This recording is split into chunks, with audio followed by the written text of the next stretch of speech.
Mexico's Supreme Court unanimously ruled on Tuesday that penalizing and criminalizing abortion is unconstitutional, a major victory for advocates of women's health and human rights.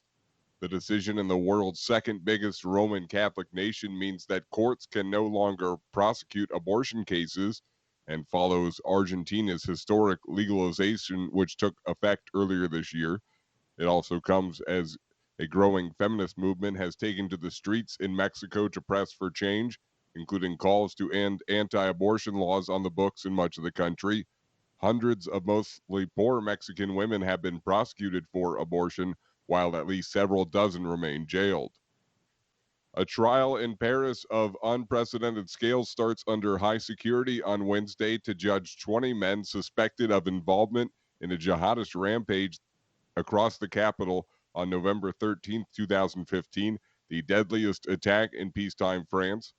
Some 130 people were killed and hundreds wounded when gunmen with suicide vests targeted 6 bars and restaurants, a concert hall, and a sports stadium. With police on high alert, streets will be cut off to cars and pedestrians around the courthouse in central Paris. Those authorized to attend the trial will have to go through multiple checkpoints before being allowed in a specially built courtroom and other rooms where the hearings will be broadcast. The trial will last 9 months with about 1,800 plaintiffs and more than 300 lawyers taking part in what a French official has described as an unprecedented judicial marathon. A verdict is expected in late May. Most of the accused, including the 31-year-old French Moroccan believed to be the only surviving member, face life imprisonment if convicted. Health officials in the southern U.S. state of Louisiana said Tuesday they are revoking the licenses of nursing homes that were evacuated to a warehouse where 7 residents died amid conditions deemed to be unacceptable and unsafe after Hurricane Ida. Authorities found some nursing home residents lying on mattresses on the floor without food or clean clothes and detected strong odors of urine and feces throughout the warehouse. Piles of trash were on the floor, and officials say water entered the building and generators at least temporarily failed. A health department lawyer called the conditions, quote, inhumane. Dozens of people in the U.S. dozens of people in the U.S. died last week because of the storm, but most deaths were in the Northeast, where many were caught off guard. Ida made landfall in the southern Gulf Coast, where residents and businesses there had more than a day to prepare.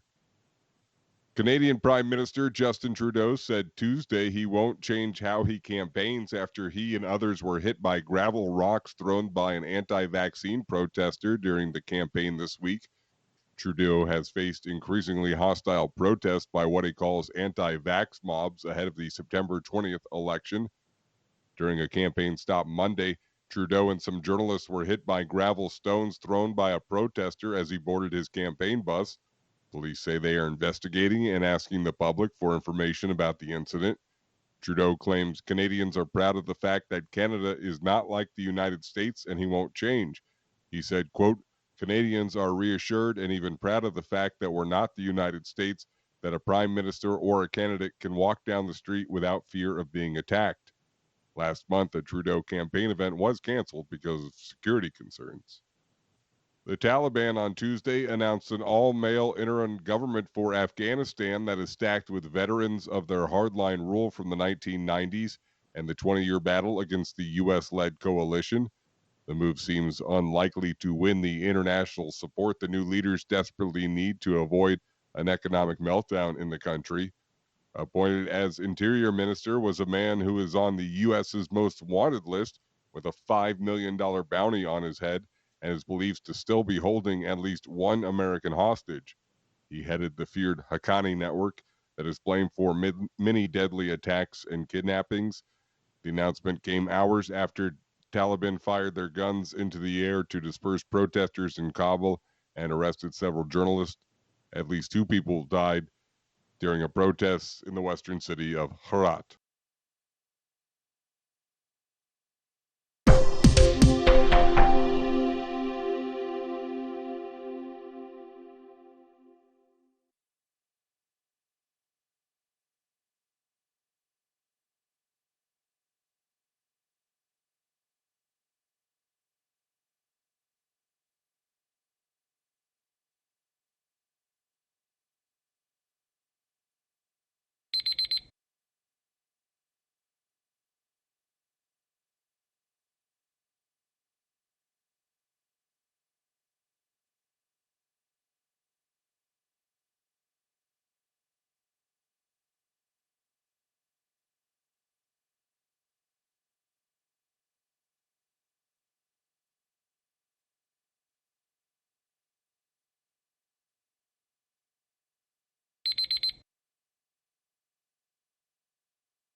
Hi, thank you for watching.